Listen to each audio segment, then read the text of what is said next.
여러분 안녕하세요. 오랜만에 뵙겠습니다. 미키 읽어주는 남자 위스키 인사드립니다. 그동안 뭐든지 그런 것 같습니다. 어느 정도 이렇게 시작을 하다가 시작이 반이라는 말도 있죠. 하다가 이제 그 뭐랄까 처음에 시작이 반이라는 말도 있지만 또 작심삼일이라는 말도 있는 것 같습니다. 며칠 동안은 이렇게 하다가 또 안 하게 되고 한번 또 안 하게 되니까 또 계속 안 하게 되고 뭐 여러 가지 이유로 유튜브 동영상 업로드를 좀 중단을 했었는데 다시 이렇게 시작을 하게 되었습니다. 다시 시작하는 만큼 뭔가 색다른 또는 의미 있는 주제를 어떤 것으로 잡을까 생각을 좀 해봤는데요. 딱히 뭐 좋은 주제가 떠오르지는 않았습니다. 그러던 중에 제가 20대 때 항상 제 머릿속에 가슴속에 가치를 두고 있었던 단어가 문득 생각이 났습니다. 우리는 참 행복하게 살기 위해서 이 세상을 살아가는 게 아닌가 라는 생각을 과거에는 자주 했었는데 요즘에는 그렇게 이 행복이란 단어를 많이 못 떠올려 보는 것 같아요. 떠올려 보지 않는 것 같아요. 워낙 힘들고 또 불행하다고 느껴서 너무 스트레스를 받아서 이 행복이라는 단어가 있다는 것조차 모르고 살아왔던 것일까요? 자, 한번 읽어보겠습니다. 나무 위키로 가겠습니다. 행복이란 영어 해피를 일본에서 번역해서 들여온 신조어로, 이게 신조어였군요. 그렇겠네요. 과거 뭐 조선시대 때나 고려시대 때나 이런 때에 이제 행복이란 단어가 없었다는 그런 뜻이 되겠죠. 신조어로 그 전부터 비슷한 단어는 존재했으나 동아시아권에서는 행복이라는 단어 자체는 19세기 이후에 생겨난 개념이다. 19세기면 1800년대 이후에 생겨났다는 얘기겠죠. 행복은 한자를 해석해보면 요행으로 복되다. 요행이라는 뜻이었네요. 요행으로 복되다라는 뜻이며 따라서 행복이라는 한자 자체는 운이 좋다는 개념으로 럭키와 비슷하다. 지금에는 영미권의 영향으로 해피의 대중적인 뜻으로 사용되어지고 있다고 하네요. 자, 여러분들 행복하십니까? 초등학교 때는 초등학교 때 제가 담임 선생님이, 저는 이제 그때 국민학교였죠. 국민학교 때라고 하겠습니다. 국민학교 때 담임 선생님이 이 행복이라는 단어를 가르쳐 주시면서 같은 반 아이들에게 이제 행복하냐고 또는 행복이 무엇이냐고 이렇게 물어보던 기억이 납니다. 저에게도 담임 선생님께서 물어보셨는데 행복하니? 라고 물어보셨습니다. 누구누구는 행복하니? 제 이름을 부르면서 그때 제가 뭐라고 대답했는지 아직도 생생하게 기억이 나는데요. 이렇게 대답했습니다. 어떨 때는 행복한데 어떨 때는 불행해요. 이렇게 대답을 했더니 담임 선생님이 이렇게 웃으시면서 다른 아이들도 같이 약간 좀 웃었던 기억이 납니다. 단순했었죠. 어렸을 때는 먹고 싶은 거 먹으면 행복했었고, 갖고 싶은 거 가지면, 또 열심히 노력해서 무언가를 이루면 행복감을 느낍니다. 그게 정상이죠. 그런데 지금은 이렇게 생각을 해보면 먹고 싶은 것을 먹고 하고 싶은 것을 해도 오감으로 인한 만족은 잠시 느낄 수 있는 것 같아요. 하지만 과연 이게 행복인가? 라는 물음에는 뭐라고 말을 할 수가 없는 경우가 많습니다. 제가 또 옛날 이야기인데요. 뭐 미리 준비해 놨던 건 아닌데 얘기하다 보니까 이렇게 생각이 나네요. 제 중학교 때 친했던 친구가 있습니다. 그 친구와 중학교 때였는지 고등학교 때였는지 하여튼 처음 친한 건 중학교 때였어요. 근데 그 친구와 이제 고등학교 때 같이 이제 밤에 야간 자율학습을 하고 버스를 타고 집에 오는 길이었습니다. 그런데 이제 그 친구나 저나 이제 수능을 준비를 했었어요. 지금은 입시 제도가 어떻게 되는지 제가 자세히 모르겠지만 아무튼 둘이 이제 비슷한 성적이었어요. 그런데 이제 그 친구랑 저랑 이렇게 대화를 하다가 제가 이제 이런 얘기를 했던 것 같아요. 하고 싶은 것을 할 수 있는 것이 행복한 것인가? 난 잘 모르겠다. 이렇게 얘기를 했었고, 그 친구는 아니 하고 싶은 것을 할 수 있고, 되고 싶은 것이 될 수 있으면 그건 행복한 거지. 무슨 그런 바보 같은 질문을 하느냐. 그런 대화를 나눴던 적이 기억이 나는데요. 지금 생각해 보면 네, 그 친구가 좀 당황했을 수도 있겠다라고 생각이 듭니다. 하지만 저는 그때도 또 지금도 그 물음에 대해서는 답을 잘 못 내리겠어요. 우리가 말하는 행복이란 무엇일까요? 순간에 어떤 호르몬이나 감정에 의한 그런 기분, 만족감, 나르시시즘, 발음이 좀 그렇죠? 나르시시즘, 이런 것들이, 자아도취적인 것들이 행복인지, 아니면 종교에서 말하는 평정심이라든가 무아의 경지에 이른 것이 행복인지, 우리는 과연 어떤 행복을 어떤 개념으로 받아들이면서 삶에서 어떻게 살아가고 있는지 모르겠습니다. 자, 계속 보겠습니다. 사실 해피의 어원을 살펴보면 럭키의 뜻이 틀렸다고 볼 수는 없다. HAP, 햅은 고대 노르웨이어 HAPP에서 햅에서 파생된 게르만계 어휘이며 기회, 찬스, 행운, 우연한 사건을 뜻한다. 햅의 형용사를 만드는 전미사 y를 붙여서 만든 단어가 해피이므로 원래는 우연히 좋은 일이 일어나다, 운이 좋은이라는 의미를 가진 단어이어서 일본의 번역이 잘못되었다고는 볼 수는 없을 것이다. 하지만 지금에 이르는 일반적인 운, 럭키의 개념만으로 잘 쓰이지 않는다.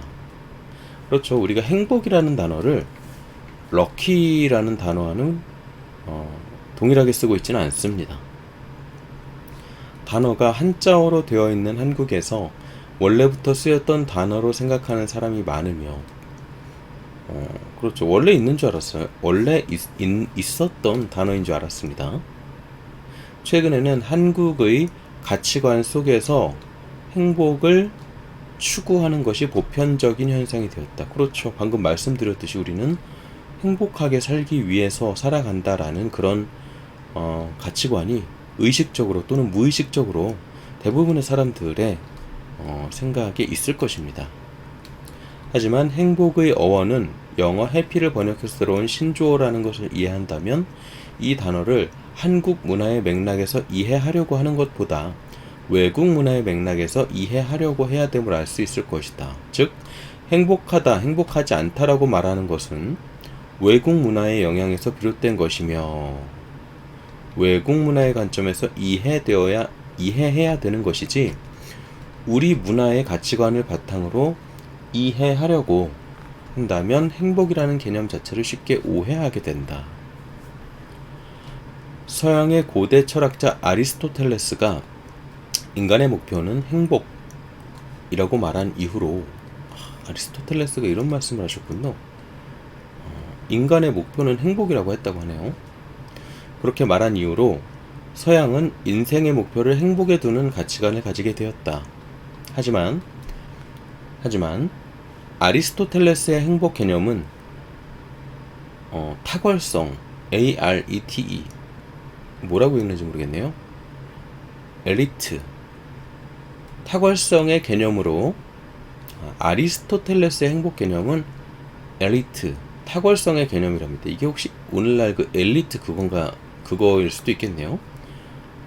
그 개념으로 각자가 자신의 타고난 능력을 발휘하는 직업을 가지는 것을 말하는 것이다. 예를 들면 필이 잘 부는 사람은 음악가로, 노래 잘 부르는 사람은 가수를 하는 것으로 지금의 행복 개념과는 사뭇 다르다. 그러나 아리스토텔레스가 인생의 목표를 행복에 둔 이후로 수많은 서양의 철학자들이 저마다 서로 다른 행복 개념, 인생의 목표나 목적을 들고 나와 말하기 시작했으며, 이를 이해하기 위해서는 서양 문화의 공간적 시대적 맥락을 파악해야 되는 것이다. 그렇군요. 이처럼 서양의 이 행복이라는 개념은 탁월성을 중심으로 자신의 어떤 탤런트를 발휘하는 그런 개념으로 이렇게 인생의 목표를 행복에 둔다, 이런 개념으로 이제 나왔군요. 따라서 행복해지고 싶다라는 행복에 목표를 두는 행위 자체는 서양의 문화에 영향을 받았기 때문에 생겨난 최근의 관습이다. 동양권에서는 행복을 목표로 두지 않고 다른 가치관의 목표를 두었는데, 유교에서 자신을 갈고 닦는 수신, 불교에서는 자비와 평정심 등 행복보다는 불행의 영향을 받지 않으려는 자신의 마음가짐, 불행을 어떻게 극복하는가에 더 많은 관심을 가졌으며, 또한 유교에서나 불교에서나 지나친 행복 추구는 욕망으로 해석해 부정적으로 인식하였다는 것을 이해하자 그랬네요. 제가 서두에 말씀드린 것처럼 행복이라는 것이 여러 가지 관점에서 이해될 수 있다는 그런 것을 보여주고 있네요. 서양과는 달리 동양에서는 불행에 영향을 받지 않으려는 자신의 마음가짐에 더 많은 관심을 가졌다. 그리고 행복을 하나의 욕망으로 해석해서 부정적으로 인식하였다는 것을 이해하자, 그런 거죠. 아마 그러면 제가 과거에 제 중학교 때 친구와 고등학교 자율학습 시간이 끝나고 버스에서 나누었던 그 대화는, 저는 그 행복이란 단어를 불행의 영향을 받지 않으려는 자신의 마음가짐이나 자신을 갈고 닦는 수신, 요런 거를 두고서, 전제를 두고서 이제 행복이라는 관념과 갈등을 했던 것이 아닐까라는 생각이 들고, 그 친구는 이런 서양의 아리스토텔레스부터 유행이 된 그런 행복 개념의 관념을 두고, 오늘날에 아마 대부분의 사람들이 이제 이런 그 후자의 서양적 행복 개념에 대해서 행복으로 이해를 하고 있을 겁니다. 자, 또한 동양의 기본 사상인 음양 사상에 따르면 행복과 불행은 번갈아 오며, 무서운 말이죠. 동전의 양면성. 행복이 오면 불행이 온다라는 거죠. 주식이나 암호화폐에서도 상승이 있으면 하락이 오고, 하락이 있으면 상승이 있다는 오묘한 진리를 나타내고 있죠. 행복과 불행은 번갈아 오며, 행복의 원인 자체도 시간이 지남에 따라 불행의 원인이 되기도 한다. 또 참 잔인한 문장이군요. 행복의 원인이 불행의 원인이 되기도 한다고 하네요. 즉, 행복만 있는 삶은 없으며 불행만 있는 삶도 없다. 사실 이게 어떤 진리라는 것이 있다면 그것에 가까울 법하긴 합니다. 하지만 그렇기 때문에 우리는 늘 이 불행을 회피하는 그런 회피기작을 발동하며 행복을 추구하는, 그러면서도 불행에 대한 회피기작이 더 우세한 그런 삶을 살고 있는 것이 아닐까 생각을 해보는데요.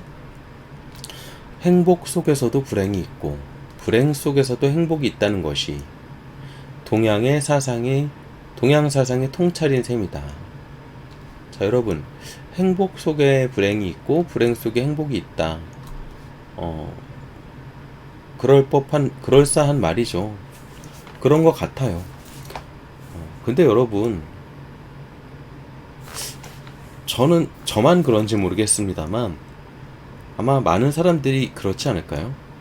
행복은 잠깐 느끼고 그 행복이 사라질까 두려워하고, 불행 속에서는 불행 속에 내재되어 있는 행복은 발견하지 못하고 불행의 나락으로 빠져서 거기서 허우적대고 있는 그런 모습들이 오늘날 많이 펼쳐지고 있어요. 저도 그렇게 예외는 아닌데요. 그러니까 뭐 불행하다 행복하다 이런 삶이 그렇게 이원적으로 말할 수 있는 것은 아니겠지만, 말씀드리고자 하는 바는 행복과 불행은 이처럼 공존하고, 행복 속에 불행이 있고 불행 속에 행복이 있음에도 불구하고 우리는 요 불행 요곳에 빠져 있는 경우가 많다는 것입니다. 이것에 대해서 왜 그렇게 되었느냐? 사회적 풍조도 한몫하기도 하지만 결국 모든 선택은 자기 자신이 하는 것인데요. 자, 계속 봅시다. 따라서 행복만을 추구하려는 행동으로 절대 행복해지지 않는다. 아니, 나무위키라는 이런 사이트에 이렇게 심오한 말이 있네요. 행복만을 추구하려는 행동으로는 절대 행복해지지 않는다. 이거 뭐 종교적인, 철학적인 그런 문장 같은데요. 그렇습니다. 우리가 누구나 행복을 추구하려고 합니다. 그리고 그러한 행동을 하죠. 얼마나 많습니까?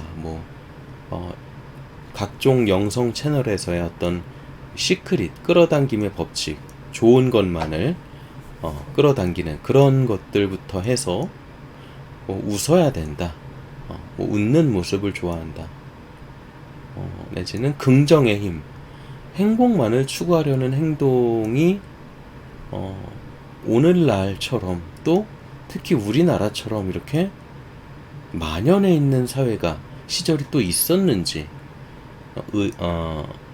궁금할 정도로 행복만을 추구하려는 행동이 만연해 있습니다. 그런 풍토가. 그런데 아이러니하게도 그 행복만을 추구하려는 행동은 여기 앞에 뭐가 붙어야죠. 뭐냐? 자기 자신.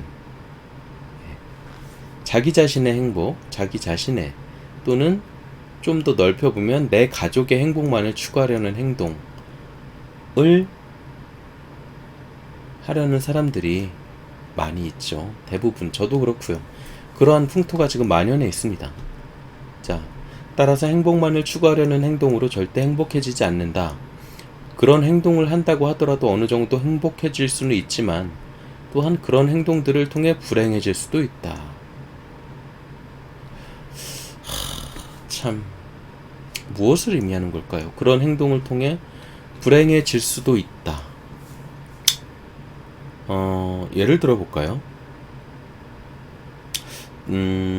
어떤 목표를 이루고자 한다고 합시다. 어떤 사람이 수험생이 열심히 공부해서 좋은 대학에 가려고 하는 그런 목표가 있을 수가 있겠죠. 클래식한 목표. 근데 요즘에는 이 교육이라든가 어떤 장래, 설계, 미래 이런 것에 대한 풍토도 좀 바뀌어서 열심히 공부해서 좋은 대학 가는 그런 그 일종의 학교, 청소년의 어떤 진로에 대한 센트럴 도그마라고 할 수 있는 그것이 많이 깨졌다고 생각이 돼요. 어쨌든 학업에 대한 목표를 세워서 열심히 공부를 한다. 내지는 직장인들 같은 경우는 좋은 연봉을 받기 위해서 일의 성과를 높이기 위해서 열심히 노력을 한다. 승진을 위해서 열심히 노력을 하고 공부를 한다. 돈을 벌기 위해서 열심히 무언가를 한다. 그런 행복을 추구하려는 행동입니다. 그것이 바로 이성관계에 있어서는 어떤 남자가 여자를, 또는 여자가 남자를 남자가 여자가 남자를 상대적으로 더 많이 사랑할 수 있겠죠. 좋아한다고 할 수 있겠죠. 그러면 그 이성의 상대방의 어떤 마음을 얻기 위해서 뭐 행복을 추구하려는 행동을 하겠죠. 네. 근데 그런 행동들이 어느 정도 행복해질 수 있지만, 그런 행동을 하더라도 또한 그런 행동을 통해 불행해질 수도 있습니다. 예를 들어서 목표를 달성하지 못할 수도 있겠고, 상대방 이성의 마음을 얻지 못할 수도 있겠고요. 원하는 만큼 돈을 얻지 못할 수도 있겠고요. 벌지 못할 수도 있겠고, 승진이나 이런 것들에 실패할 수도 있습니다.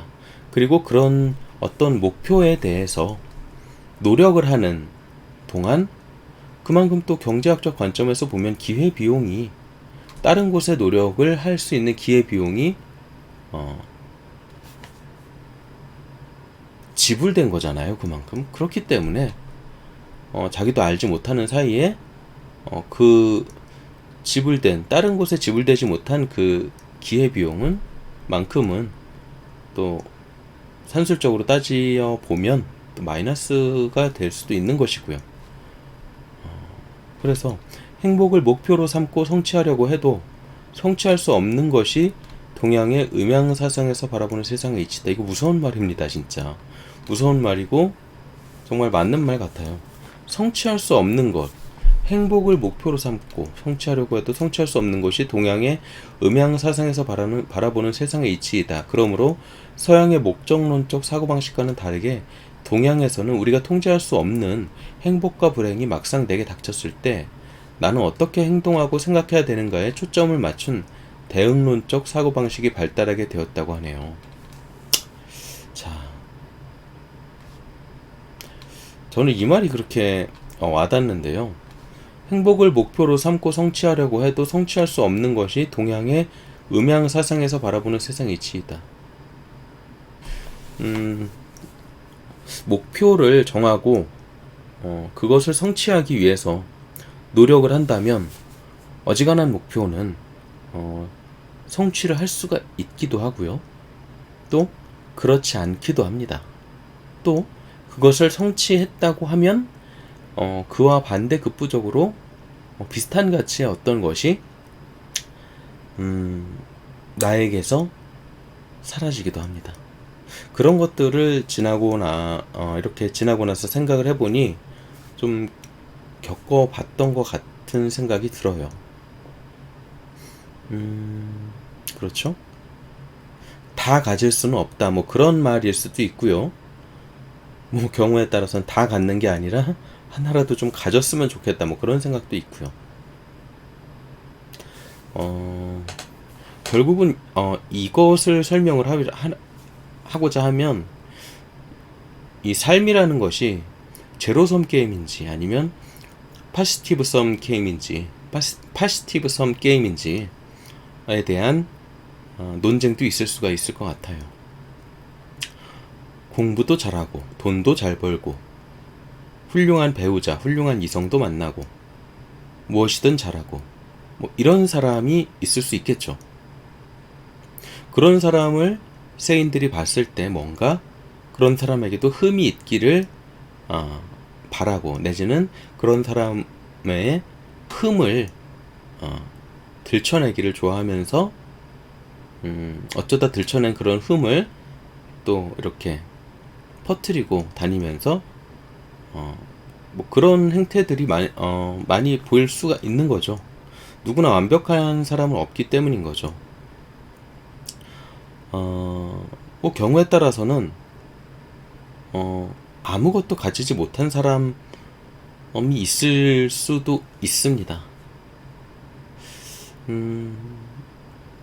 근데 그런 사람들은, 그럼 정말 아무것도 성취하지 못한 그런 사람들은 불공평한 걸까요?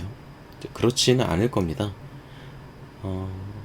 카르마적인 관점이나 굳이 카르마라는 개념을 도입하지 않더라도 자연계에서의 어떤 기본적인 인과관계의 맥락에서 따져보면 예를 들면 이렇습니다. 어떤 사람 같은 경우는 20대 중반에 이제 직장에 들어가서 성실하게 열심히 회사를 다니면서 돈을 차곡차곡 모으고 술이나 술이나 아니면 이제 과다한 소비나 이런 것들보다는 재테크라든가 이제 검소하게 사는 그런 것을 추구하면서 이제 40대 중반에 이르렀다고 볼 수 있는 사람도 있고요.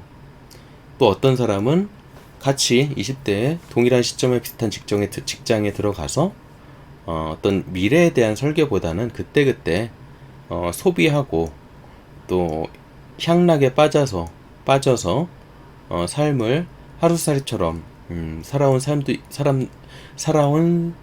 있을 수 있을 겁니다. 그 사람도 역시 40대 중반이라는 시기는 찾아오게 되겠죠. 이렇게 두 가지 경우만 놓고 봐도 전자의 경우에는 뭐 건강이라든가 모아온 재산이라든가 이런 것들이 후자에 비해서 보다 우월한 입지에 있을 수 있겠다고 누구나 생각할 수 있겠죠. 자, 각 이 전자와 후자의 어떤 삶에 대해서 우리는 그 누구도 후자가 더 불공평하다. 40대에 그 두 사람이 40대에 이르렀을 때 단시적인 면에서만 봤을 때는 사치와 행락에 빠져서 그때그때 살아온 이 후자에 해당하는 사람이 더 안 돼 보이기 때문에 전자에 비해서 이 사람은 왜 이렇게 불행하지? 이 사람은 왜 불공평하게 이렇게 굳이 레벨을 놓자면 더 하이 레벨적인 삶을 살지 이렇게 볼 수는 있겠으나 결국은 그 사람 각자가 행한 생각과 말과 행위의 결과가 펼쳐지는 것일 뿐이죠. 그렇기 때문에 행복을 목표로 삼고 성취하려고 해도 성취할 수 없는 것이 동양의 음양 사상에서 바라보는 세상의 이치이다. 그러니까 우리는 방금 제가 말씀드린 이 전자와 후자의 예는 제로섬 게임이라는 거죠. 그러니까 누구나 어떤 것을 하고자 하면 그만큼 하지 못하는 것이 있고 그렇기 때문에 어떤 것을 또 하면 그로 인해서 인과관계가 새로이 성립이 되어서 새로운 미래가 펼쳐지고 새로운 현실이 펼쳐지고 이 말씀을 드리고자 하는 것이죠. 자, 그래서 동양에서는 우리가 통제할 수 없는 행복과 불행이 막상 내게 닥쳤을 때 나는 어떻게 행동하고 생각해야 되는가에 초점을 맞춘 대응론적 사고방식이 발달하게 되었다. 근데 이건 좀 안타까운 것이 좀 수동적이에요. 수동적인 그런 면이 있어요. 이게 아마 이 사고방식 자체가 첫 시간인가 둘째 시간에 말씀드렸던 그 에픽테토스의 경우에도 이제 그 사람이 위대한 철인이지만 노예 출신 노예거든요. 그러니까 동양에서도 어떤 동양하면 중국 뭐 우리나라 일본 뭐 이렇잖아요. 우리가 흔히 떠올리는 것들이 대부분 중국 사상일 텐데 전제 왕권 전제 군주 제도 하에서 왕 위에 왕이 있고 밑에 다스려지는 그런 백성이 있다라는 기본적인 그런 관념이 있기 때문에 속된 말로 하면 좀 노비근성 그런 게 좀 있어서 이렇게 좀 수동적인 사고방식이 발달하게 된 게 아닌가 좀 그런 생각이 잠깐 들고요. 의학적인 측면에서는 정신적으로 건강한 상태 또는 괴로움이 없는 상태를 말한다. 저 같은 경우는 정신적으로 건강한 상태인지 아닌지는 모르겠지만 괴로움이 없는 상태는 하루에 그렇게 많은 시간이 있는 건 아닌 것 같습니다. 괴로움이라는 것은 곧 스트레스이고 스트레스가 없으면 그것은 곧 죽음을 의미한다고도 볼 수가 있는데요. 그렇다면 죽어있는 상태가 행복한 상태인가요? 그건 또 좀 말이 안 맞죠. 자, 사전적 정의로는 욕구가 만족되어 부족함이나 불안감을 느끼지 않고 안심해 하는 심리적인 상태를 말한다. 반대말은 불행. 자, 안심이라는 말이 나왔네요. 안심. 갑자기 안심이 먹고 싶으시는데요. 예. 자, 다음 상세. 많은 사람들이 궁극적인 인생의 목표로 추구하는 것. 이것을 추구하는 것은 인간의 기본적인 권리이다. 위대한 말씀이 나오셨네요. 그렇죠. 많은 사람들이 궁극적인 인생의 목표로 추구하는 것이 무엇일까요? 돈, 명예, 사랑, 뭐 행복, 불멸, 영생, 뭐 이런 것들 많이 있겠죠, 사람마다. 아마 많은 사람들이 궁극적인 인생의 목표로 추구하는 것, 여기서 이제 인생의 목표로 추구하는 것이라는 말이 있는데 그 앞에 궁극이라는 말이 있기 때문에 아마 돈은 배제가 될 겁니다. 우리가 돈을 중요시하고 돈이 어마어마한 현실에서 힘을 가지고 있지만 그래서 저 역시 돈을 추구하지만 인생의 목표로 추구하는 것은 가능할 수도 있지만 궁극이라는 말이 있는데 궁극이라는 단어 말이 쓰인다면 일단 뭔가 형이상학적인 철학적인 그런 것이 있겠죠. 네. 어쨌든 이러한 것을 뭐 돈도 될 수 있어요. 근데 이런 것을 추구하는 것은 뭐라고 그랬습니까? 인간의 기본권이라고 했습니다. 인간의 기본적인 권리입니다. 자, 인간의 기본적인 권리라는 말이 나왔네요. 참 요즘 세상에 접하기 힘든 단어인 것 같아요. 우리는 학교 다닐 때 또는 뭔가 공부를 할 때 저는 이렇게 배웠던 것 같아요. 자유와 평등이 두 가지 이제 중요한 가치이고 자유와 평등은 결국 인간의 존엄성으로 귀결되어야 한다. 이렇게 아마 우리 헌법에도 그런 말이 나온 것 같고 어떤 인문과학, 사회과학 쪽에서 이 자유와 평등 그리고 인간의 존엄성은 마치 자연과학에서의 DNA와 RNA 그리고 프로테인, 펩타이드 이 3단계의 그 센트럴 도그마 종교에서 이제 성부와 성자와 성령 이와 같은 그런 센트럴 도그마와 같은 그런 입지를 가지고 있다고 해도 과언이 아닌데요. 결국 인간의 존엄성, 자유와 평등 이런 것들은 결국 인간의 기본적 권리라고 볼 수가 있는 것이죠. 우리는 이 시대를 살아가면서 우리 자신이 인간이 존엄하다는 것을 자각을 해야 합니다. 나 자신은 물론이고요. 나의 가족, 나의 친구, 내가 몸담고 있는 직장의 동료들, 상사들, 나를 갈구는 상사들조차도, 나를 괴롭히는 동료들조차도, 마음에 안 드는 동료들조차도 누구나 인간의 존엄성은 있는 것이죠. 마음에 들지 않는 정치인조차도,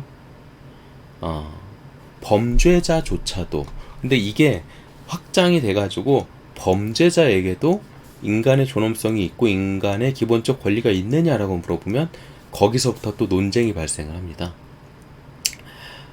거기까지 들어가면 지금 이 행복이라는 이 주제를 벗어나게 될 수도 있기 때문에 일단 거기까지 해두고요.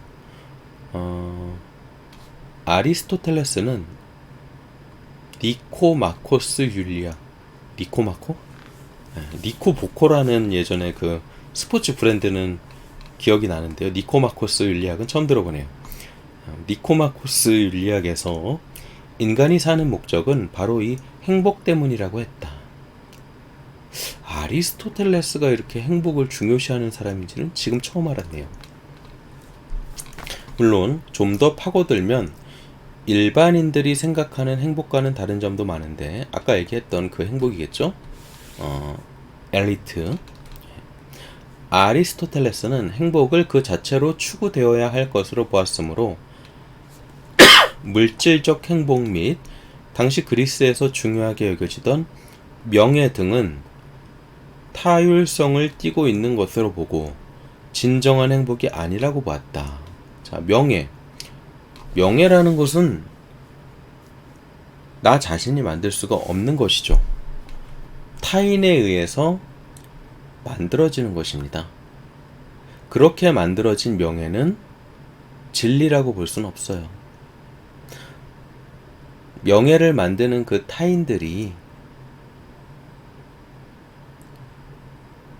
어떠한 관점에서, 어떠한 사상에서, 어떠한 상황에서 그 명예를 이 객체의 명예를 만들었는지 알 수 없기 때문에 그 시대적 에너지의 흐름에 따라서 만들어지는 것일 것입니다. 그리고 나 자신이 내가 명예롭고 싶다 라고 하는 것은 나는 명예롭게 죽을 거야, 나는 명예롭게 할 거야 라고 나 자신은 생각할 수 있지만 결국 이 명예라는 것은, 명성이라는 것은 타인에 의해서 언급되는 것이기 때문에 타율성을 띠고 있는 것이라고 보는 것이 타당하겠죠. 자, 물질적 행동은 어떨까요? 물질적 행동이 아니라 물질적, 그렇다면 물질적 행복은 어떨까요? 물질적 행복은요,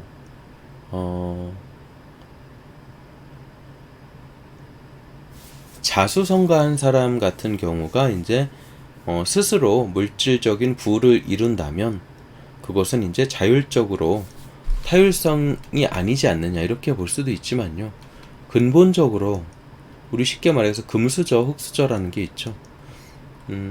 어느 부모 밑에서 태어나느냐에 따라서 어느 정도의 그 신분 상승의 이 기회나 정도는 있을 수 있지만 예나 지금이나 물질적 행복은 태어나면서 결정 지어진 경우가 많다고 생각을 합니다.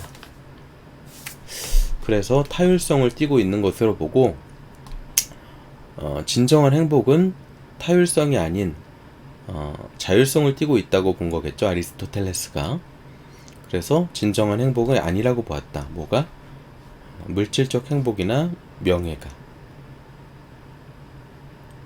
그가 말하는 진정한 행복은 관조와 중용 같은 비교적인 정신적인 것들을 말한다. 중용은 이제 중도를 지키는 뭐 그런 거죠.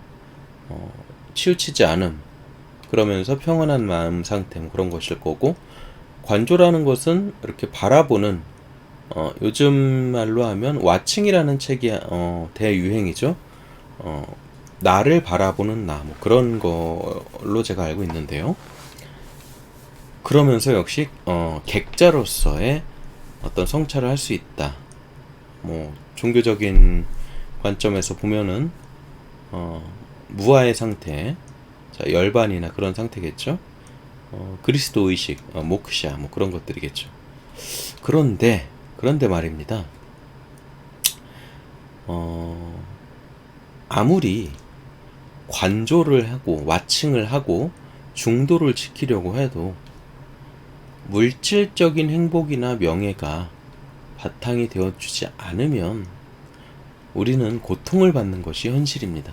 특히 사람에 따라서는 명예라든가 물질적 행복의 가치를 달리 두는, 동등하지 않게 둘 수가 있을 거예요. 근데 대부분 일단 물질적인 행복이 어느 정도 뒷받침된 후에 이 명예에 대해서, 뭐 요즘 말로 하면 권력이겠죠.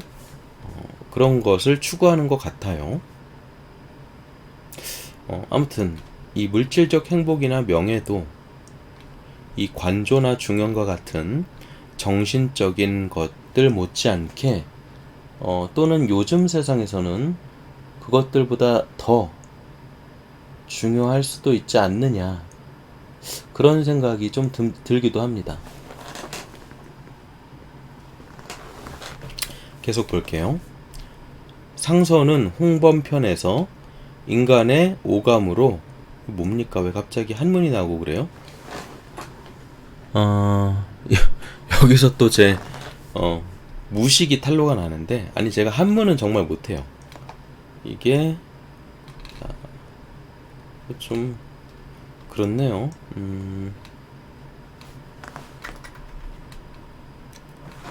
수?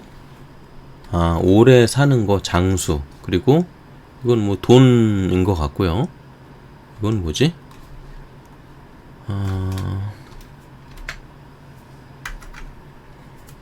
강령? 강령이란 단어를 한글로도 잘 모르겠는데 뭐 건강 뭐 그런 건가요? 모르겠습니다.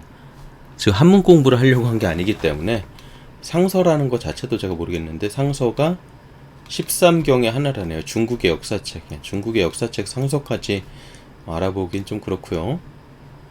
고대 어쨌든 상서에서 이랬고 인간의 오복이죠. 오감이 아니라 오복. 5가지 복. 오복을 한번 찾아보는 게 낫겠네요. 오복. 자, 오복이. 오복 5가지 복. 아, 요걸 보면 되겠네요. 수, 부, 강령, 유호덕, 고종명. 아, 이거를 아는 사람이 대한민국에 몇 명이나 될까요? 이거를 수, 부, 강령, 유호덕. 유호덕? 누구 이름 같은데요? 호떡도 아니고. 서경, 홍범편 등에서 인생의 바람직한 조건으로 제시한 수부, 강령, 유호덕, 고종도 아니고 고종명의 5가지를 가리키는 일반 용어. 오복이 문헌상에 나타난 것은 이렇고, 수는 장수고, 부는 부유, 풍족, 그 다음에 강령은 콘강이죠. 그죠? 그리고 유호덕은 덕을 좋아한다는 뜻을, 오래 살고 풍족하고 몸마저 건강하면, 오래 살고가 이제 수, 풍족이 부, 몸이 건강, 강령이죠. 그러니까 수부 강령 이후에는, 그 다음에는 이웃이나 다른 사람을 위하여 보람있는 봉사를 해보자. 이게 유호덕이라는 거네요. 권선징악이라는 얘기네요. 선을 권하고 악을 미워하는 선본 사상의 발로라고 생각된다. 자, 근데 오늘날에서는 어떻습니까? 뭡니까? 수부 강령까지는 수부 강령까지는 좀 비슷한데 유호덕을 하고 있지 않아요? 오늘날의 사회는. 제가 어렸을 때까지만 해도 분명히 유호덕이 그러니까 권선징악적, 그러니까 이웃이나 다른 사람을 위하여 보람있는 봉사를 해보자, 뭐 이러한 사상, 선을 권하고 악을 미워하는 이런 사상이 장려되는 사회였거든요. 근데 지금은 그렇지 않아요. 여러분도 한번 생각해 보십시오. 지금 이웃이나 다른 사람을 위하여 보람있는 봉사를 해보자, 선을 권하고 악을 미워하는 이런 사상이 우리 주위에서 미덕으로 여겨집니까? TV 드라마를 보십시오. 뉴스를 보십시오. 여러분들 주위 사람을 한번 보십시오. 지금은 살아남고 내가 살기 위해서는 다른 사람을 극단적으로 말하면 짓밟아도 된다. 그런 것이 미덕으로 여겨지는 사회에 가깝습니다. 참으로 안타까운 일이죠. 그렇기 때문에 이 오복에서 이 유호덕에 해당하는 요것은 지금 세상의 행태들과는 많이 맞지가 않아요. 풍토와는. 5째 뭔가요? 고종명, 죽음을 깨끗이 하자. 모든 사회적인 소망을 달성하고 남을 위하여 봉사한 뒤에는 객지가 아닌 자기 집에서 편안히 일생을 마치기를 바라는 소망. 편안하게 죽자, 그 얘기군요. 좀 유토피아적인 그런 측면이 있는 것 같아요.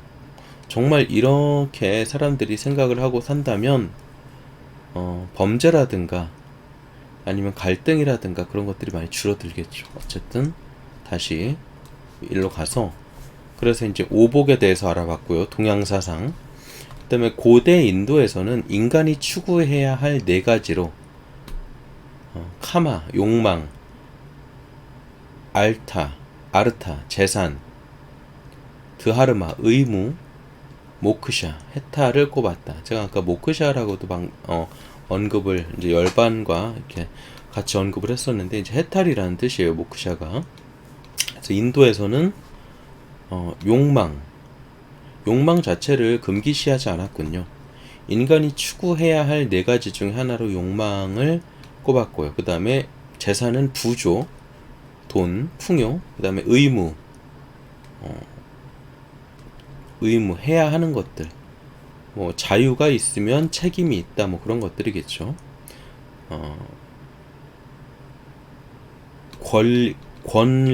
권리가 있으면 의무가 있다, 뭐 그런 것이겠죠.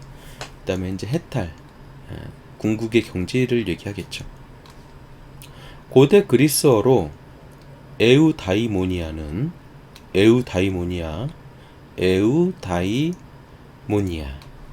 어원적으로 좋은 신령에게 복을 받은 상태를 의미하기 때문에 문자 그대로 한자어 행복과 뜻이 통한다. 영어의 해피 역시 어원적으로 요행, 우연 등을 뜻하는 말에서 유래했다. 요행, 우연. 좋은 신령에게서 복을 받은 상태. 그러니까 스스로 뭔가를 이렇게 성취하다, 만족하다, 그거 이상의 의미가 있는 거죠. 좋은 신령이라는 존재로부터 복을 받은 상태네요. 고대 그리스어로는 에우다이모니아, 이것은 이제 좋은 신령에게 복을 받는 상태를 의미한다고 하네요. 논자마다 행복이라는 개념을 서로 다른 의미로 사용하기 때문에 이를 염두에 두지 않으면 큰 혼선이 생긴다. 플라톤이나 아리스토텔레스 등이 말하는 행복은 실제 내용을 보면 시쳇말로 웰빙에 가깝다. 뜬구름 잡기죠. 뜬구름 잡기가 아니더라도 정신적인 행복을, 아까 뭐라고 그랬습니까? 아리스토텔레스가 행복을 갖다가 정신적인 거, 그러니까 관조라든가 중용, 뭐 이렇게 얘기했었죠. 사실 아리스토텔레스 하면 중용이라는 단어가 떠오르죠. 중용. 널리 쾌락주의 철학, 공리주의를 포함한 쾌락주의 철학. 공리주의는 최대 다수의 최대 행복일걸요, 아마. 볼까요?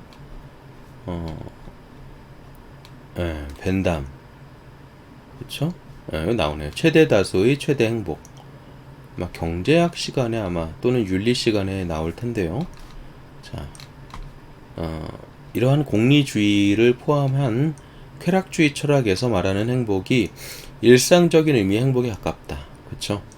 중용이나 관조보다는 이러한 쾌락주의의 행복이 일상적인 의미의 행복에 가깝습니다. 단적인 예로 제러미 벤담, 좀 아까 그 공리주의 했던 사람이죠. 이 사람은 행복과 쾌락을 거의 동의어로 사용한다. 쾌락은 이제 쾌락하면 아타락시아를 추구하는 그 그리스의 이제 아파테이아를 추구하는 게 이제 스토아파였죠. 근데 아타락시아 쾌락을 추구하는 학파가 있었는데 갑자기 생각이 안 나요. 어쨌든 행복과 쾌락을 거의 동의어로 사용한다고 했어요. 뒤집어 말하면 심리학에서 말하는 행복의 개념은 쾌락주의 철학에서 말하는 쾌락의 개념과 유사하다고 하네요. 아래에서 말하는 행복도 대체로 이쪽 의미이다. 쾌락의 개념. 자, 요 개념이 그렇다는 거죠. 행복의 기준은 지극히 주관적이며 사람들마다 다르다. 애초에 이건 자기 자신이 판단하는 것이지. 참 중요한 말이죠. 행복은 남이 판단하는 게 아닙니다. 문득 이런 영화가 떠오르는데요. 우리나라 영화였어요. 이미연이라는 그 배우가 있죠. 여배우. 지금은 이제 중년의 나이가 지났을 텐데요. 하이틴 스타였죠. 청춘 스타. 이제 공부를 되게 잘하는 여학생으로 나오는데 학업의 스트레스를 받아가지고 이제 20세 이전에 스스로 목숨을 끊는 그런 좀 비극적인 영화였던 것 같아요. 그게 아마 20살까지만 살고 싶어요인가 그런 영화였던 것 같은데요. 거기서 이제 그 의리 하는 그 김보석인가요? 그분이 이제 나왔던 것 같기도 한데 찾아볼까요? 한번 잠깐만요. 갑자기 이야기가 좀 딴 데로 새는데.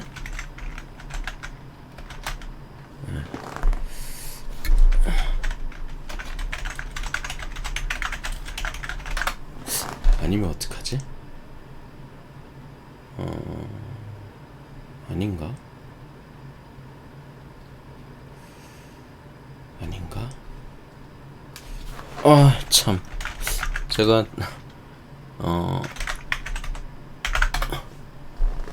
참, 죄송합니다. 행복은 성적순이 아니잖아요. 였죠? 참. 20살까지만 살고 싶어요는 제가 좀 헷갈렸던 것 같아요. 예. 유명한 영화죠. 행복은 성적순이 아니잖아요. 라는 영화. 예, 이렇게 나왔죠. 이미연하고 김보성. 이분이 예전에 허석이라는 이름이었던 것 같아요. 아무튼 그걸 왜 얘기하냐면 자, 뭐라고 그랬죠? 행복은 성적순이 아니잖아요 라고 했습니다. 이게 이겁니다. 행복은 뭐라고요? 애초에 이건 자기 자신이 판단하는 것입니다. 행복은 성적순이 아니잖아요. 공부 잘하던 이 여학생 이미연이 맡았던 이분은 극 중에서 자살을 택하죠. 공부를 그렇게 잘했는데도. 자, 이처럼 행복은 성적순이 아닌 것처럼 행복은 남들이 매기는 그런 태그, 남들이 매기는 그런 것들에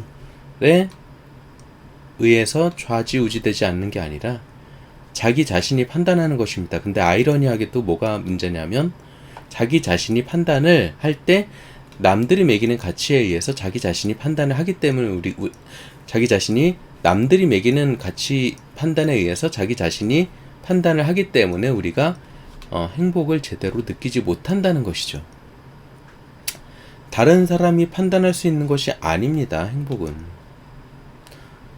하지만 획일화되고 몰 개성적인 집단 중심의 한국 사회에서는 다수의 행복의 기준에 부합하지 않는 다른 사람의 행복에 대해 부정하는 경향이 심하다. 그렇죠. 방금 제가 했었던 말이 여기 나오는 거예요. 획일화되고 몰 개성적인 집단 중심의 한국 사회에서는 다수의 행복의 기준에 부합하지 않는 다른 사람의 행복에 대해 부정하는 경향이 심하다. 무슨 얘기냐면 어떤 사람이 아무리 행복하다고 해도 내가 봤을 때 또는 많은 사람들이 봤을 때 그 사람은 행복한 것 같지가 않아. 뭐 돈도 없고 공부도 못하고 그런데 뭐가 행복해? 근데 막상 그 사람은 행복하다고 해. 근데 막상 그 당사자는 행복하다고 하더라도 다른 사람이 다수의 행복의 기준에 부합하지 않는 사람이라면 그 사람은 행복하지 않은 사람으로 인식이 되어버리는 거예요. 참으로 희한하죠? 어떻게 얘기가 되어야 하냐면 그 사람은 행복할 수 있는 거예요. 단지 돈이 없고 돈이 부족하고 가난하고 또는 어쨌든 다수의 행복의 기준에 부합하지 않을 뿐이지 그 사람 자체는 행복할 수 있는 겁니다. 왜냐하면 자기 자신이 판단하는 것이기 때문에. 근데 실제로도 그 자신이 행복하다고 판단하는 가능성은 적어요. 왜? 그 자신조차도 다른 사람의 행복의 기준에 의해서 자기 자신의 행복을 판단하고 있을 가능성이 매우 높기 때문이죠. 오늘날의 사회에서는. 왜? 획일화되고 몰 개성적인 집단 중심의 한국 사회이기 때문에 그렇습니다. 이 병이에요, 이게. 병이자 우리가 극복해 나가야 할 과제이죠. 예를 들어 출세에서 사회적 성공과 부를 거머쥔 사람은 행복할 것이라고 동경하지만, 그쵸? 공장에서 때를 묻히며 성실하게 사는 노동자를 가리켜서 불행한 밑바닥 인생이라고 암묵적으로 바라보는 것이 그러하다. 그쵸? 최근에 이제 오징어 게임이라는 그 넷플릭스 시리즈를 아마 많은 분들이 보셨을 텐데요. 거기서 마지막에 2명이 살아남죠. 같은 동네에서 살던 형과 동생, 동네 형과 동네 동생인데 그 동생은 나이가 더 어린 사람은 이제 서울대 경제학과를 경영학과인가? 네, 수석으로 입학을 해서 유명 금융회사에 이제 들어가서 승승장구하는 사람이었고, 또 한 사람은 이제 말 그대로 밑바닥 인생이었죠. 그 두 사람이 이제 마지막에 살아남았었는데, 그 드라마를 보는 사람들은 대부분 첫 번째 사람은 출세해서 사회적 성공과 부를 거머쥔 사람이라고 생각할 것이고, 나머지 사람은 밑바닥 인생이라고 생각을 할 것입니다. 근데 그 두 사람이 실제 어떻게 행복한지 그것은 알 수가 없어요. 극 중에서는 그 두 사람 다 불행했거든요. 자, 하지만 부와 권력을 갖고 있으면서도 자살했던 사람들도 있었고, 그쵸. 제가 부와 권력을 가져본 적이 없어가지고 부와 권력을 갖고 있으면서 자살했던 사람들을 주위에서 또 못 봤어요, 저는. 아니, 부와 권력을 갖고 있으면 왜 자살을 합니까? 어쨌든 자살했던 사람들도 있었답니다. 그리고 평범한 공장 근로자로 살면서도 성실하게 가족들과 열심히 살며 만족해하는 사람들도 있음을 기억하자. 그렇죠. 만족해하는 사람들이 있습니다. 결국 행복은 남들이 대신 평가해 주는 게 아니다, 맞다? 아니다라는 거죠. 행복하게 살고 싶으면 그냥 자기가 행복하게 살면 되는 거예요. 물론 여기에 함정은 있습니다. 내가 느끼는 행복은 내가 살고 있는 이 사회에서의 귀중한 가치죠. 돈이나 성공 이런 것들과 교집합이 있을 수는 있지만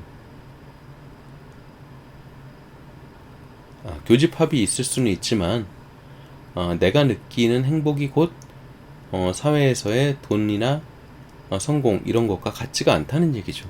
같지가 않을 수가 있다는 얘기죠. 그렇기 때문에 행복은 남들이 대신 평가해 주는 것은 아닙니다. 내가 지금 이 방송을 하고 있는 위스키가 100억이 있다고 칩시다. 행복할 것 같아요. 100억이 있으면 100억이 아니라 50억만 있어도 행복하겠죠. 근데 막상 100억이 있으면 불행해질 것 같기도 해요. 왜? 150억이 있는 사람들도 있고 200억, 1000억, 2000억, 수천억 조 단위의 돈이 있는 사람들도 있을 거란 말이죠. 결국 비교를 하게 되고요. 그것을 지키려는 집착이 생기게 되고 욕심과 비교와 경쟁과 갖가지 상념들이 발생을 할 겁니다. 그렇기 때문에 결국 돈은 행복의 척도는 아닙니다. 그러므로 돈은 무가치하다가 아니죠. 별개입니다. 행복이라는 개념이 이렇다는 거예요. 그러면 돈이 많으면 행복한 게 아니다. 이것도 틀린 말이죠. 개개인에 따라서는 돈이나 성공이나 사회적 성공이나 이런 것들이 행복을 결정짓는 요소가 될 수 있어요. 왜? 내가 행복하다고 느끼기 위해선 아까 말했던 것처럼 우리나라 사람들은 또는 다수의 사람들은 획일화되고 몰개성적인 집단 중심의 사회에서 살고 있어요. 그러면 이 중에서 정말 의식이 깨어 있어가지고 이런 거 다 무시하고 나 자신의 오로지 정신 상태만 중요시하는 사람들이 있다면 그 사람들은 자기 자신의 어떤 아리스토텔레스적 중용이나 관조와 같은 그런 행복의 웰빙적인 행복을 찾겠지만 대부분의 사람들은 남들이 만들어 놓은 가치의 척도와 기준이 나의 기준으로 내재화되어 있는 경우가 많습니다. 그래서 결국 행복은 남들이 대신 평가해 주는 게 아니다. 나 스스로 평가하는 것이지만 그 나 스스로 평가하는 것 자체가 남들의 기준이 내재화된 기준이라는 것이죠. 그런 경우가 많다는 것이죠. 하지만 그 와중에도 공통점이 있다. 무슨 공통점이 있나요? 행복하다는 건 자신이 원하는 대로, 감당할 수 있는 대로 감정을 느끼는 상태가 된다는 것이다. 감정. 우리는 행복하다고 느끼는 것이 감정의 상태가 많은 부분을 차지합니다. 이를 주관적 안정감이라는 개념으로 정립하여 행복을 과학적으로 연구하는 긍정심리학에 따르면 이런 학문이 있었군요. 행복하기 위해서는 자신이 좋아하는 일을 하면서 몰입을 하면서 사랑하고 아끼는 사람들과 지속적인 관계가 유지되어야 함. 사회적 지지. 그러나 사실 행복 연구의 권위자들은 행복함은 대개 유전으로 결정되어 있다고 본다. 즉 누군가가 행복한지 불행한지를 결정하는 주요 변수는 유전. 30년간의 행복에 관한 연구들을 메타 분석한 연구에 따르면 돈, 건강, 종교, 학력, 지능, 성별, 나이 등 환경적 변수들은 모두 합쳐도 개인 간의 행복의 차이를 15%밖에 설명하지 못하며 반면에 유전이나 성격은 전체의 50%를 설명했다. 즉 개인 간 행복의 차이의 반은 유전이다 라는 놀라운 결과가 있군요. 이는 한국에서도 마찬가지다. 한편 긍정심리학의 권위자인 셀리그만과 행복연구의 권위자인 디너의 공동 연구에서는 50%를 결정하는 성격과 함께 행복의 중요한 환경적 요인으로 사회적 관계의 빈도와 만족도, 즉 타인과 함께하는 시간과 만족도를 뽑았다라고 하네요. 행복, 유전이 반이라고 하죠. 유전이 뭔가요? DNA, 디옥시 리보뉴클레이크 엑시드. DNA의 유전자가 유전 정보가 코딩되어 있죠. 생물학적으로 따지면. 근데 여기서 말하는 유전은 이제 그런 것을 포함해서 좀 더 넓은 의미로 태어나면서 이미 누군가 행복할 수 있는 정도는 어느 정도 결정되어진다라는 말이죠. 근데 여기에 딜레마가 있는 게 뭔지 아십니까? 아까도 말씀드렸듯이 부라든가 명예라든가 이런 것들은 타인에 의해서 타율적으로 만들어지는 것입니다. 만들어지는 측면이 강해요. 무슨 얘기냐면 아까 태어나면서 우리는 어느 정도 많은 부분 이미 부에 대한 결정론의 영향을 받습니다.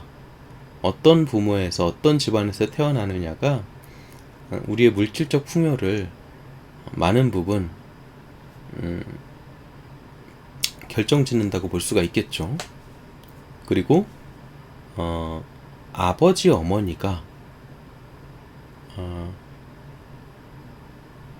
행복감을 느낀다? 좀 그건 말이 이상하고 가정 환경에 따라서 그 2세가 느끼는 그런 행복감, 그러니까 살아오면서 느끼는 것들, 어릴 때부터 유년기부터 이렇게 청소년기를 거쳐서 이렇게 살아오는 그 과정이 어떤 집안에서 태어나느냐에 따라서 다를 거예요. 그렇기 때문에 결국엔 굳이 생물학적인 DNA를 언급하지 않더라도 개인 간의 행복의 차이는 반은 유전이다라는 것이죠. 그런 것 같아요. 그러니까 성격 또한 우리 개인의 성격은 생물학적인 정보에 의해서도 결정이 되겠지만 태어났을 때 아기 때부터 영유아기를 거쳐서 유년기, 소년기, 유소년기, 청년기, 청소년기에 어떤 환경에 놓여지느냐에 따라서도 많은 부분 결정이 됩니다. 물론 성인 이후에도 마찬가지고요. 그렇기 때문에 이런 것들을 이제 유전이라는 것으로 퉁치고 있는 거죠, 사실. 그렇죠. 생물학적 유전과 사회학적 유전의 개념이라고 저는 봅니다. 그렇죠. 반면에 돈, 건강, 종교, 학력, 지능, 성별, 나이. 자, 이거 뭡니까? 개인이 성취할 수 있는 것이에요. 나이는 이제 시간이 지나면 또 성별은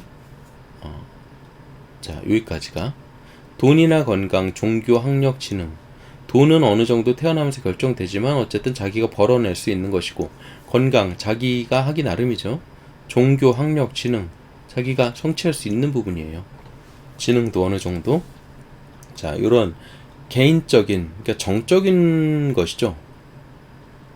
이런 수치적인 것들, 그렇죠? 객관적 데이터 같은 것들이에요. 이런 것들은 모두 합쳐도 개인 간의 행복 차이를 설명하지 못한다. 무슨 얘기냐 하면, 돈이 많건 적건, 건강하건 그렇지 않건, 어떤 종교를 가졌건, 학력이 대졸이건 고졸이건, 지능이 높건 낮건, 남자건 여자건, 나이가 어떻건 간에 이런 것들은 이런 것들 때문에 행복하다, 행복하지 않다를 우리가 느끼지는 않는다는 거예요. 이거 좀 심오한 것 같아요. 그쵸? 그럼 뭐에 의해서 느끼느냐? 유전이라는 거죠. 근데 이 유전이 제가 방금 말했던 그런 어릴 적부터 자라온 그런 집안 환경, 그런 거를 말하는 거거든요. 그리고 여기에는 돈적인 것도, 물질적인 것도 이 유전이라는 단어에 포함이 되어 있어요. 어느 집안에서 태어나느냐이기 때문에. 자, 그러니까 어느 시점에 어떠한 상태라든가 객관적 데이터에 의해서 나이가 어느 때, 지능이 뭐 몇 이상, 학력이 얼마 이상은 행복하다 아닌, 그런 게 아니라 자라온 환경에 의해서 결정되어지는 뭐 성격. 성격이라는 게 다른 게 아니죠. 누구는 성격이 좋다, 누구는 성격이 나쁘다, 이렇게 말하는 것 자체도 말이 맞지가 않고요. 성격은 다양한 상황에서 발현되는 그 사람의 걸어온 길에 의해 반응되어지는 어떤 피드백이라고 볼 수가 있는데요. 이런 것들은 결국 어떻게 그 사람들이 자아 정체성을 형성했느냐, 그 자아 정체성을 형성할 무렵에 정신적, 물질적 환경이 어떠하였느냐, 그것이 중요한 것 같네요. 그쵸? 또 사회적 관계의 빈도와 만족도라고 했습니다. 지금 코로나라는 존재 때문에 지금 사회적 거리두기가 이루어지고 있고요. 그 다음에 너도 나도 집안에 짱 박혀가지고 있는 시간이 대부분입니다. 저는 요즘 그렇기 때문에 행복하지 않다 라고 생각되는 적이 많다 라고 말씀드릴 수 있을까요? 저는 원래 그렇게 활동적인 사람이 아닙니다.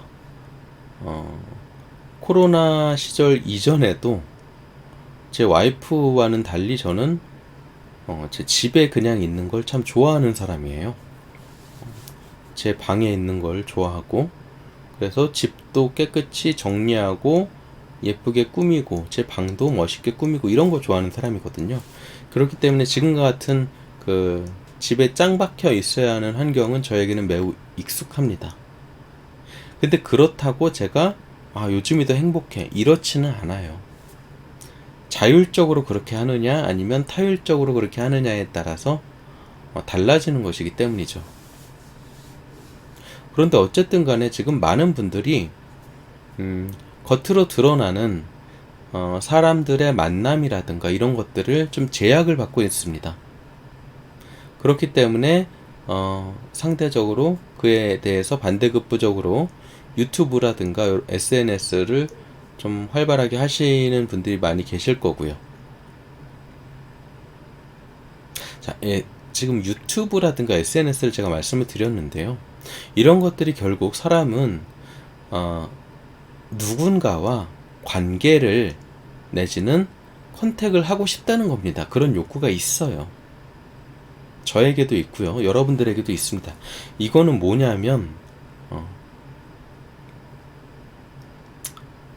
단순히 내가 누구를 만나서 커피숍에서 만나서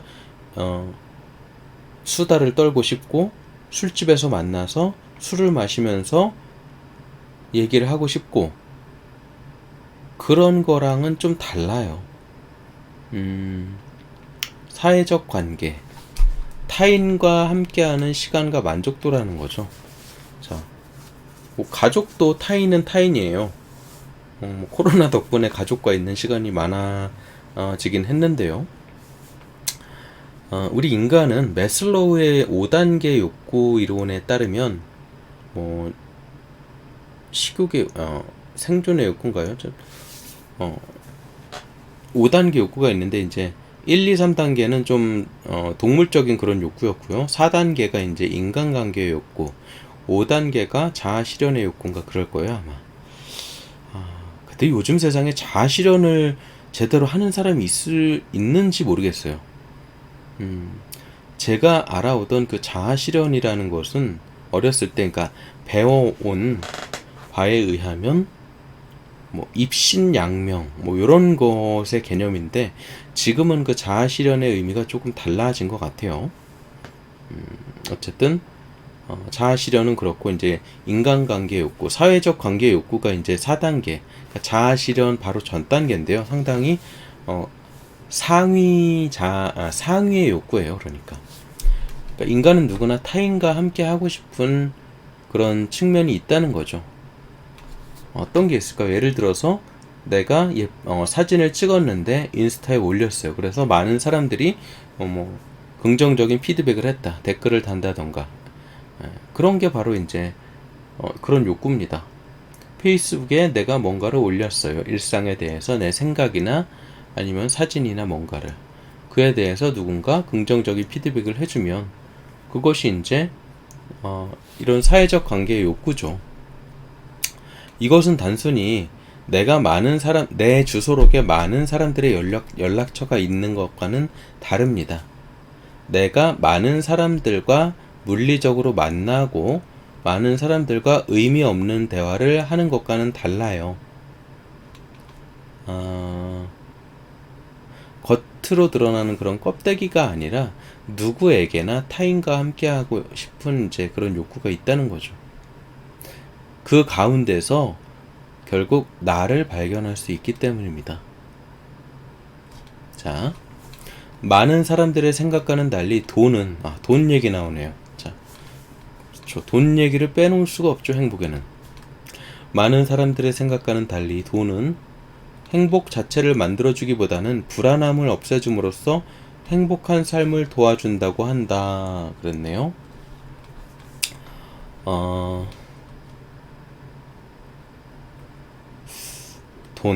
돈이 행복에 어떤 영향을 미칠까요? 적어도 먹고 싶은, 갖고 싶은 것을 깊은 번뇌 없이 살 수 있게 해주는 것이 돈임은 분명합니다.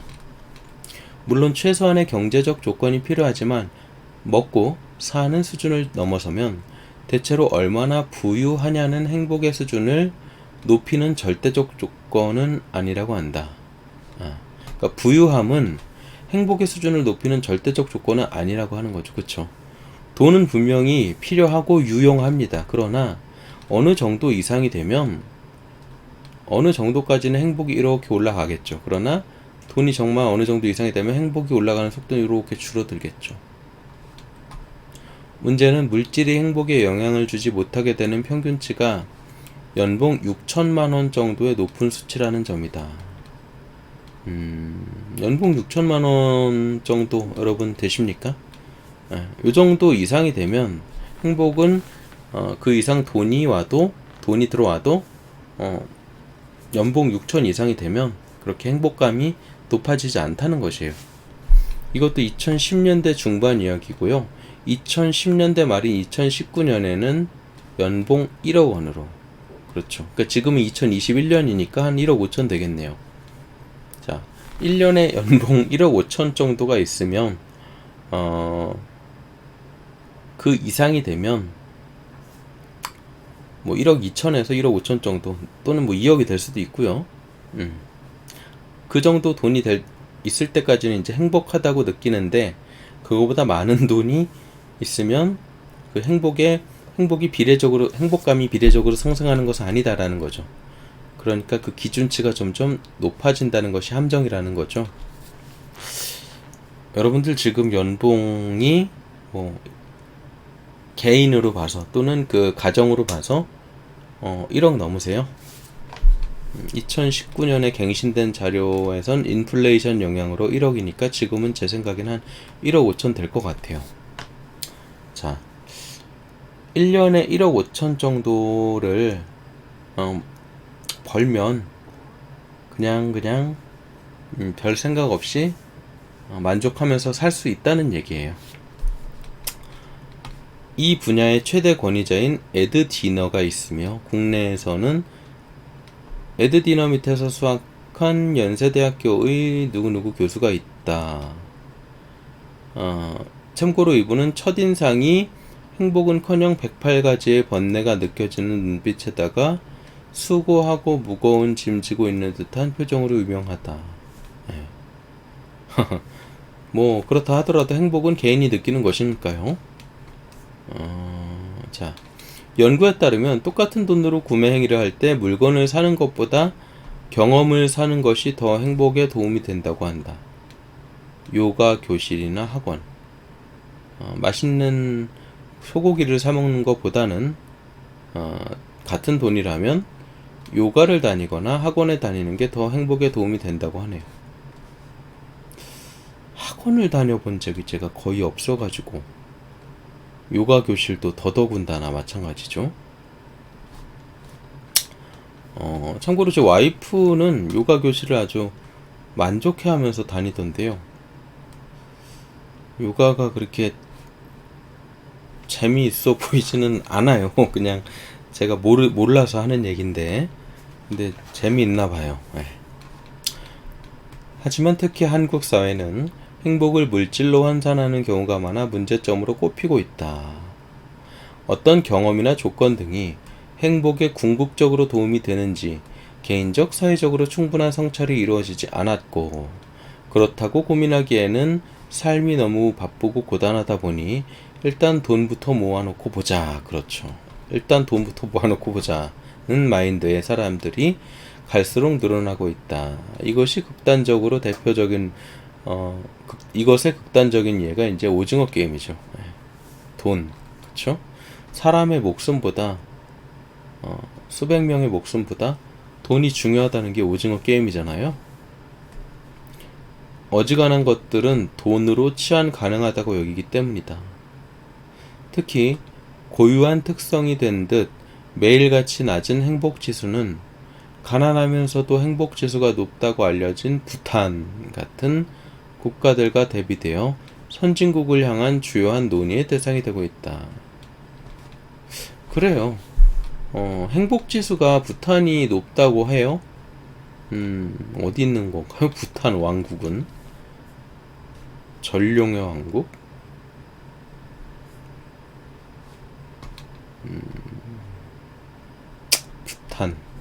부탄가스밖에 생각이 안 나는데, 인도와 중국 사이에 낀 남아시아의 작은 산악국가. 산스크리트어로 티베트의 끝이란 보따안따에서 나온 것으로 추정된다. 종교적인 국가인가 보네요. 네, 뭐 티베트까지 나오고, 어쨌든 이게 행복지수가 우리나라가 거의 세계 최하일 겁니다. 그럴 수밖에 없는 게 여러 가지 요인이 있어요. 일단 좁은 땅덩어리에 사람들은 많고, 모든 사람이 경쟁을 하려고 하고, 모든 사람이 아는 것도 많고, 모든 사람이 최고가 되고 싶어 하고, 가지려고 하고, 갈수록 마음의 여유는 적어지고, 게다가 요새는 국가에서 통제까지 하는 것 같아요. 그렇다 보니까 또 게다가 어떤 교과서적인 클래식한 그런 열심히 노력해서 뭔가를 성취할 수 있는 그런 길들이 하나 둘 차단되기 시작하고, 요행이나 암수에 의해서만 경제적 부를 성취하는, 그것도 크게 말이죠. 그런 경우가 허다하고, 그냥 평범하게 직장인으로 살거나 자영업을 하면 오히려 벼락거지가 되거나 파산하게 되는 일이 허다하니까, 이 한국이라는 단어랜다. 이 한국이라는 나라에서 행복을 느끼기는 참으로 쉽지 않은 것 같습니다. 행복감을 얻지 못하면 우울증에 걸릴 수도 있다라고 그랬죠. 우울증 참 무섭습니다. 우울증은 질병이 아니라 증상인 것 같아요. 누구에게나 다 있습니다, 이것은. 그리고 다른 사람들의 관점에서 봤을 때 저 사람은 행복할 것이다 라고 생각해도 정작 본인은 그렇지 않은 경우가 많다. 또한 욕심이 많은 사람은 자기 자신의 행복을 채워도 부족하기 때문에 행복하지 못하다. 이때는 어떻게 한다? 어느 정도 욕심을 버리는 게 중요하다.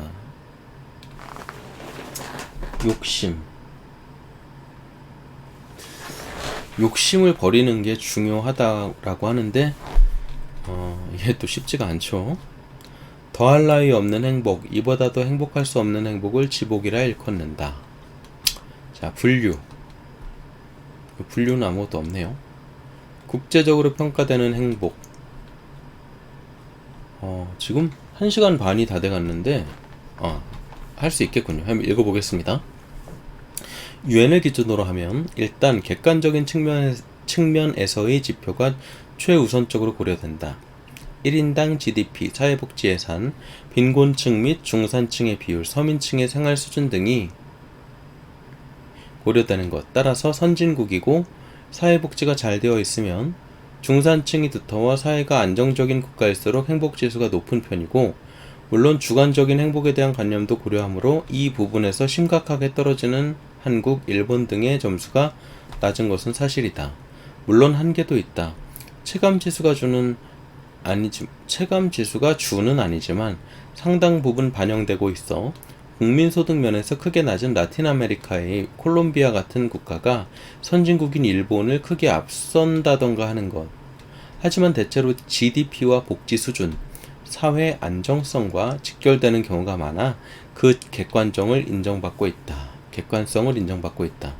한국도 비슷한 이유로 국민들의 체감지수가 낮아 2015년 기준 47위를 기록하고 있다. 최근 갤럽에서 발표하는 웰빙 지수에서 한국인들이 자기 비관이 매우 충실하게 반영되어 145개국 중 117위를 기록하고 있다. 이거 심각한 겁니다. 이렇게나 열심히 사는 사람들이 많은 한국이 거의 꼴찌예요, 행복지수가. 이거 문제 있는 겁니다, 이거. 다만 웰빙 지수는 주관적인 개념을 주로 물어보기 때문에 아무리 잘 살아도 내 기분이 뭐 같으면 이상하게 나오는 특징이 있어서 국제적으로 그다지 인정되는 편은 아니다. 그렇다 하더라도 내 기분이 뭐 같다라는 게 많다는 뜻이죠. 당장 싱가포르인들의 징징거림에 대해 국제사회 평가는 냉혹하다. 자, 싱가포르까지는 모르겠지만 이 한국 사람들이 기분이 이렇다는 거예요. 145개국 중에 꼴찌라는 거죠. 다만 그렇다고 주관적인 가치관을 아예 무시하기도 어려운 것이 현실이라 대부분의 행복지수는 이를 어느 정도 반영하며 심지어 유엔의 행복지수조차 그렇다. 많은 사람들이 행복지수와 삶의 질을 구분하지 못한다. 삶의 질은 앞에서 언급된 유엔의 행복지수 평가 항목의 다수를 차지하고 있다. 그럼에도 불구하고 행복지수라는 평가가 인정받지 못하는 것은 주관적인 가치관 때문이다.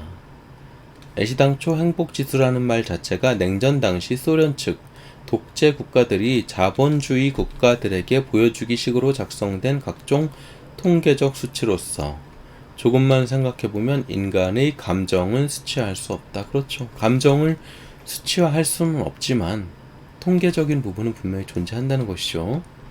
그럼에도 인간의 감정에 대한 수치화에 도전하는 행복지수가 있다. 트라이버튼이 시도하는 국가별 실시간 행복지수가 그것인데, 트라이 버튼은 수많은 사람들이 본인의 주관적인 행복 여부, 해피, 오케이, 새드를 매일매일 투표하여 그것이 누적 집계되면 객관적인 행복 지수가 될 수 있다고 믿는다. 하지만 이 투표 방식은 통계적으로 신뢰하기 힘드니 정말 이것이 국가의 행복 지수를 나타낸다고 생각하지 말고 재미삼아 보자. 2016년 4월 12일 현재 대한민국 사람들은 52.5%가 행복하다고 투표했다. 생각보다 많이 나왔네요. 다른 나라의 행복 지수도 산출할 수 있게 되었으나 현재는 참여도가 낮아 의미가 없다. 2017년 3월 23일 현재 대한민국 사람들은 63.8%가 행복하다고 투표했다. 좀 믿을 수 없는 것 같은데요. 이렇게 많이 행복하다고 투표했다고요? GNH라는 지수도 있다. 긍정 심리학에서 주관적 행복도 측정할 수 있다고 보며 재고 있다. 절망을 대신한 형태의 행복.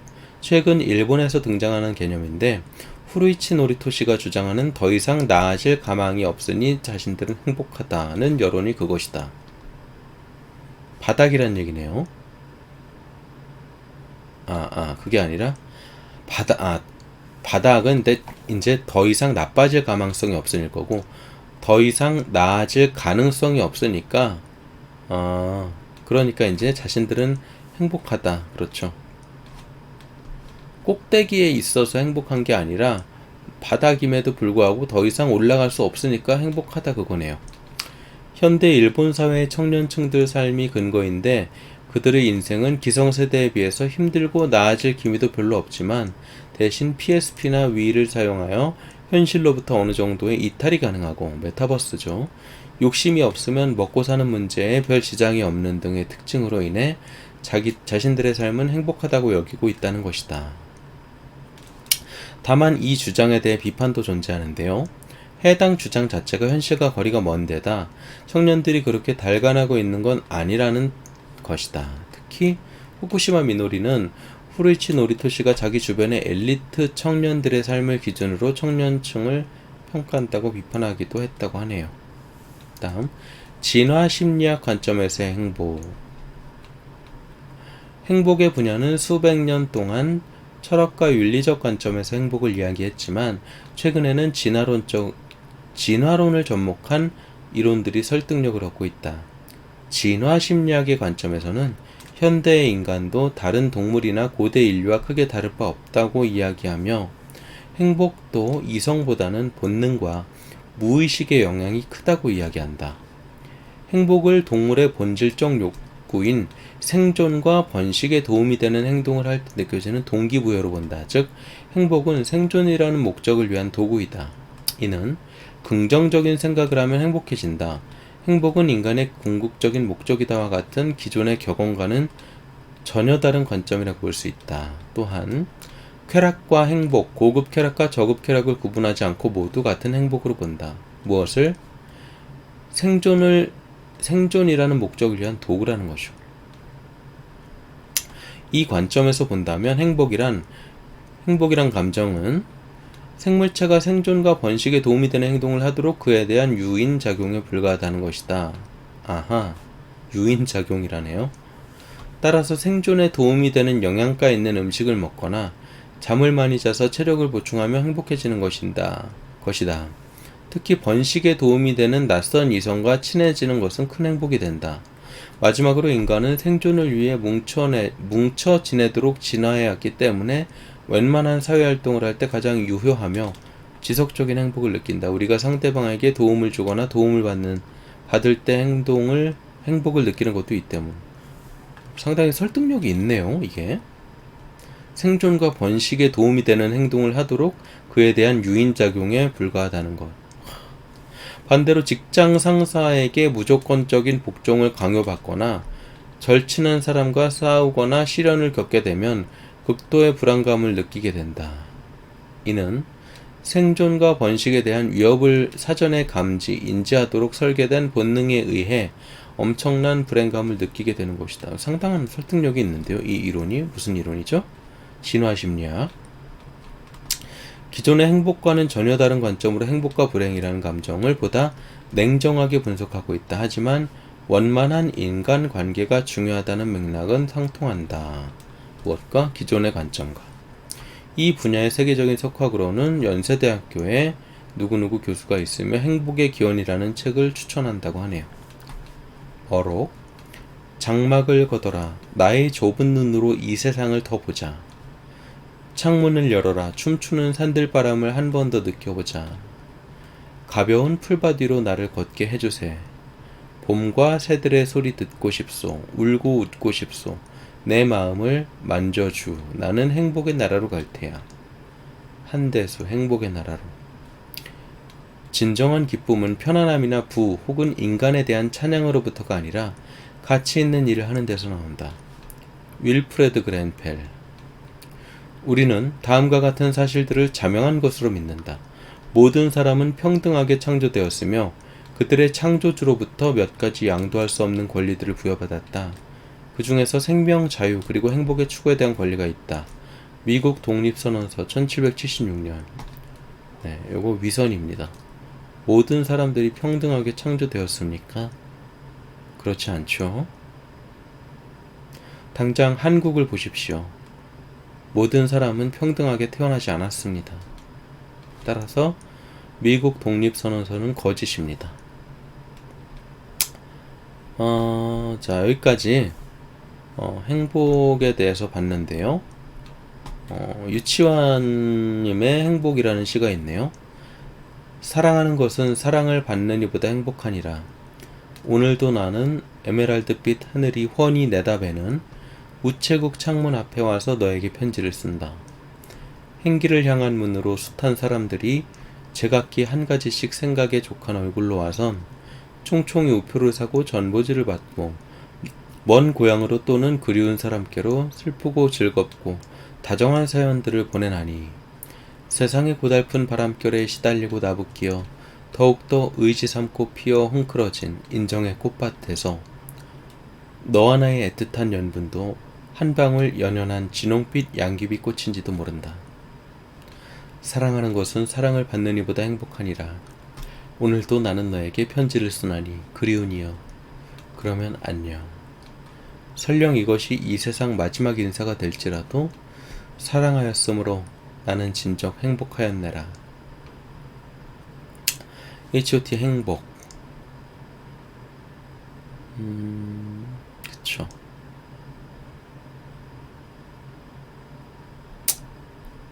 이렇게 나무위키의 행복에 대해서 한번 읽어봤습니다. 지금 1시간 반 정도가 이제 지나고 있는데요.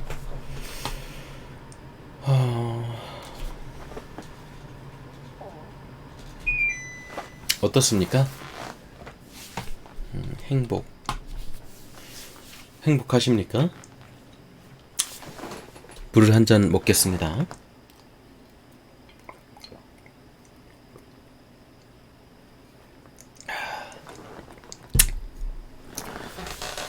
여러분은 어떤 상태에 이르렀을 때 행복감을 느끼십니까? 잠을 잘 잤을 때, 주식이 올랐을 때, 승진을 했을 때, 나의 SNS 게시물에 누군가 좋아요를 눌렀을 때, 유튜브 구독자가 많아졌을 때, 우리가 느끼는 행복은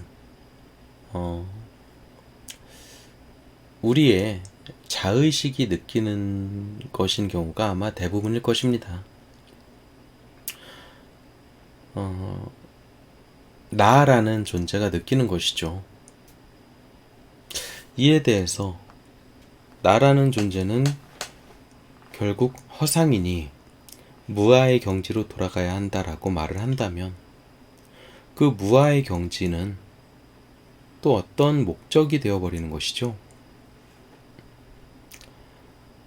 행복이라는 단어 자체가 인간이 만들어낸 개념이기 때문이기도 한데요. 저는 오늘 행복에 대해서 알아보면서 마지막 부분에 읽었던 그 진화심리학이라는 내용이 좀 마음속에 좀 여운으로 남습니다. 어쩌면 우리가 이 행복이라고 말하고 행복을 추구하기 위해서 살아가는 또 그것이 극단에 이르렀을 때 그에 대한 반대급부로 우리에게 찾아오는 우울증이라든가 생존의 위협감, 이런 것들은 우리에게 프로그램된 어떤 유전적 요소에 의해서 우리가 그렇게 느끼게 되는 것이 아닐까 하는 생각이 듭니다. 혹여라도 이 방송을 보시고 또 들으시는 분들께서는 오늘 하루만큼은 행복하게 보내셨으면 합니다. 자, 지금까지 위스키였습니다. 감사합니다. 안녕히 계세요.